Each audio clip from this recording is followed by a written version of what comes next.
Hey, what's up guys, it's Moonfyye here, and today I'm going to be playing some Modern Warfare 3. For today's video, I'm going to be checking out some of the things that came out with Season 4, as well as unlocking Week 1's aftermarket part. So when it comes to Season 4 Week 1, we are getting an aftermarket part for the M4. This aftermarket part is called a JAK Harbinger kit, and so far the 4 challenges that I have completed to unlock this aftermarket part are: get 20 operated kills sliding or mid-air kills with recommended assault rifle, and then after that I was doing some zombie challenges because they stacked on top of each other and they're also easy to do. So on that note, the 3 zombie challenges that I did do were: get 300 kills while aiming down sights with a recommended assault rifle, get 200 kills with frost damage with a recommended assault rifle, and the last challenge that I did was get 300 kills with a pack-a-punch recommended weapon. Like I said, all of these zombie challenges were super easy to do and they did stack on top of each other, so I didn't have to keep going back and forth into a zombies match. I was just able to do it in one go. And as far as the multiplayer challenges go, I didn't necessarily vibe with most of them. I only liked the first 2. I'm still working on the first one, which is get 40 operated kills shortly after sprinting with a recommended assault rifle, and as you can see, I just have to do this 2 more times and then I've completed that challenge as well, which means we'll have our M4 kit here very quickly actually. But aside from that aftermarket part, we also got some brand new playlists with Season 4. We ended up getting some brand new playlists such as Demolition, Hypercranked, and Paris 24/7. There's also a brand new map called Tokyo as well, and as far as I'm aware, the only way to access the Tokyo map is through quick play. As you can see on TDM, under maps you see Tokyo there. It's also available under free for all, and it's also available in domination, and so on and so forth. Personally speaking, I wish there was a Tokyo 24/7 playlist. I just personally think it's a missed opportunity when we don't get both of the brand new maps as its own 24/7 playlist, because I would definitely love to queue up for Tokyo and play that, but as of this moment there's only Paris 24/7, so it's kind of a missed opportunity in my opinion, but that's okay. Anyways, I feel like I've said enough, so let's go ahead and queue for some Demolition while also completing our challenge to unlock the M4 aftermarket part. Okie dokie, so I just joined into a brand new match on Rio, so let's go ahead and see what Demolition is all about.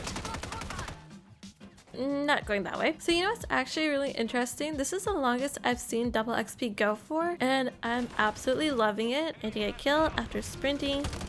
Nope. Also, they've already planted, but this is basically search and destroy with respawn, which is pretty neat. Ooh!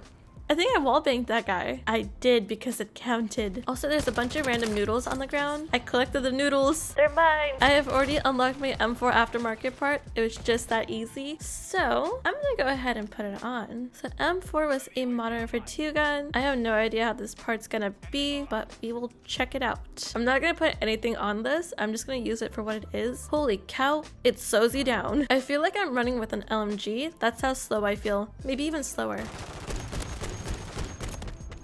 Oh, so this is one interesting aftermarket part. Oh, this is going to be slow. Let's try to defuse this while sitting on a thermite. Got it. Wow, only my aim was good. Collect the noodle. Collect the noodles. I got all the noodles. So, I want more ammo on— oh. I wanted more ammo and I couldn't put it on. Nice. You only get 15 rounds on this thing, and that's really not enough. Also, I don't know if this is just me, but I feel like Season 4 came out of nowhere. Like, this season basically happened and— oh my god. Oh no! But just going back to my point, I feel like this season came out of nowhere and I was not prepared for it. Holy cow. I cannot stand a chance in this lobby, by the way. This thing is too slow. I'm going up against WSP Swarms and this thing is just like, not today. Okie dokie. So it looks like we're going to be switching sides. Hopefully on defense, I can use this aftermarket part. Obviously with no attachments, it's kind of doing meh at the current moment. Genuinely surprised though, because the M4 was like the go-to weapon for a lot of people in Modern Warfare 2. I feel like this aftermarket part doesn't necessarily do the M4 any favors, by the way. Maybe if I play a little bit more passively. I feel so bad. I'm so sorry. I'm a bad person. I think the only way to be successful with this aftermarket part really is to be passive. Oh, okay, so even playing passively, I don't know. It's kind of not doing well. The thing that I don't like about this aftermarket part so far is if you hold down the trigger, the gun just keeps like hopping up and it's making it difficult to land my shots. Maybe it's just a skill issue thing on my end, but it's kind of troublesome to use so far. I got you, teammate. I saved you. And I picked up your macaroni noodle. Alrighty. We won that one. Oh, I died there at the end, but we still won. Okay, well, since that match is over and we have seen what this aftermarket part is like with no attachments, which by the way, it's not that great. Let's go ahead and see if we can give it a build and hopefully make it better.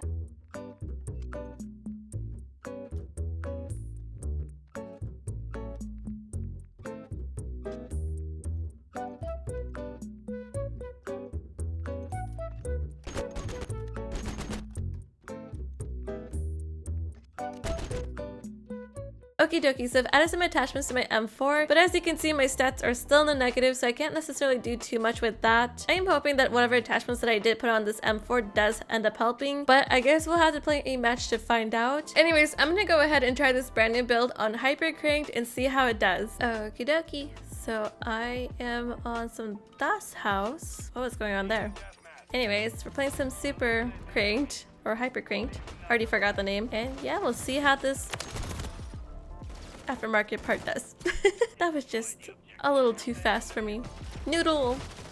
I love noodles. I actually just had macaroni before this. It was yummy.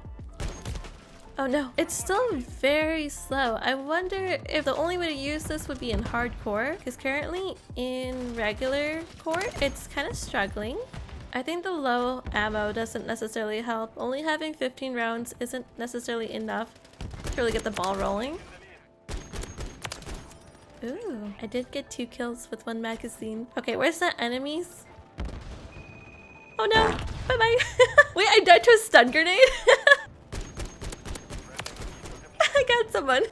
No, no, no! Oh, even though this aftermarket part isn't my favorite, I will say it is very funny. Ooh, ooh. Okay, so headshots with this thing are absolutely nice. Although, cannot hit my shots, apparently. You know, even with a shorter barrel, this thing is still clunky, but it actually isn't as heavy feeling. The shorter barrel does help move around a little bit better. Well, rather, it helps me move around a little bit better. Whoa. Ooh, a triple. I should be getting triple the crank time, okay? Ooh. Hey, not too bad. On a smaller map, yeah, this thing is doing wonderful. Bye-bye. Hey, that was my macaroni. Ooh, why did I lean away like I was physically the one there? This is something I do, apparently. Yeah, so I do like using this aftermarket part in a smaller setting. I don't necessarily like it. The teammate blew up in front of me. That poor guy. But yeah, I don't necessarily like it on a large map. I think it was just kind of too much. Or maybe it was just the game mode, really, because Demolition was kind of playing out weird for me. Ooh, double kill to end the game. Nice. Oh my gosh. There's 3 there? I only saw 2.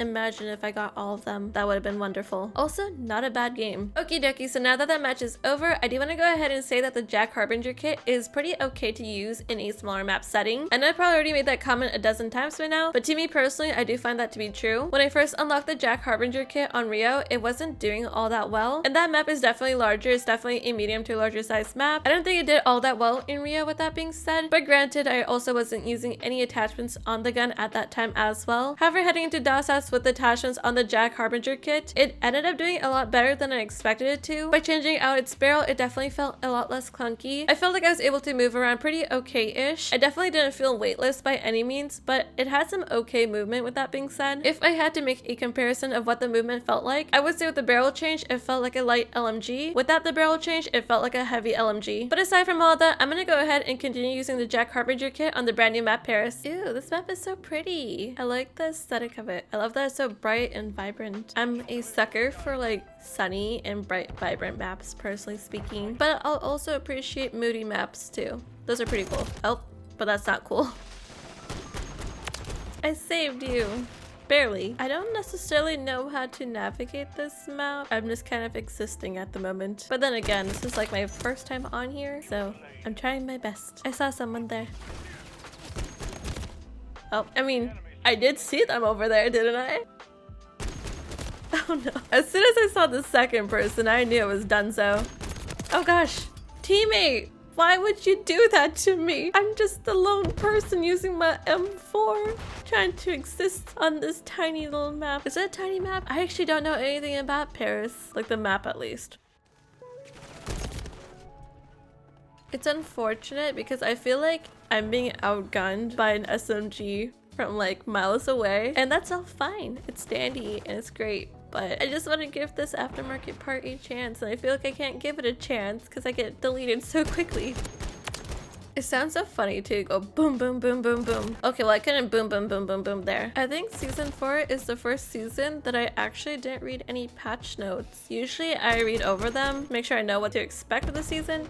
But this season, I didn't do that. Just because this season came up so abruptly, I didn't even have time for it. Hey, that was pretty good. I survived longer than I expected. This thing is basically you get a kill or you die instantly. So far, I've been leaning on the meter of dying instantly. I got someone! It wasn't the person I was intending for, but I got him! Oh god, I got like no ammo. I got him. Look at that. Don't forget to pick up the noodle.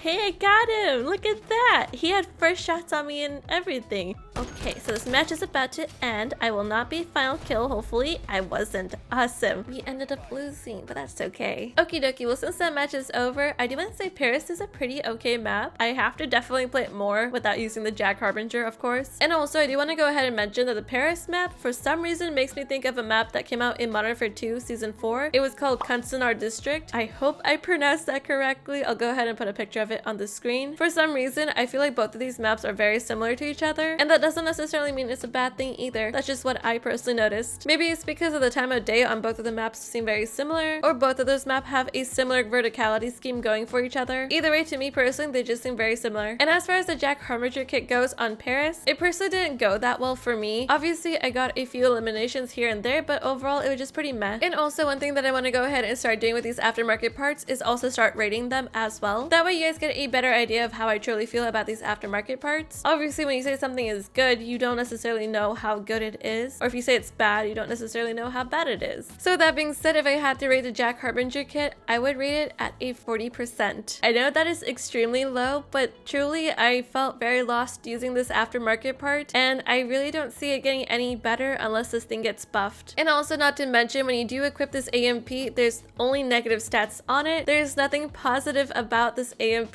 on the stat sheet, so it basically already struggles from the get-go. And I genuinely feel bad about saying that it's a 40% only because I do want it to be good, but it definitely needs a buff before it can get good. But anyways, I'm gonna go ahead and end my video here. I hope you guys enjoyed watching me use the JAK Harbinger kit today, as well as checking out Season 4. And also let me know what you guys' thoughts are on the JAK Harbinger kit, as well as on Season 4. I would love to know in the comments down below. But anyways, with all that being said, I'm gonna go ahead and wrap things up here. So with that being said, I hope you guys have a fantastic day, night, or evening. Take it easy and peace. Bye!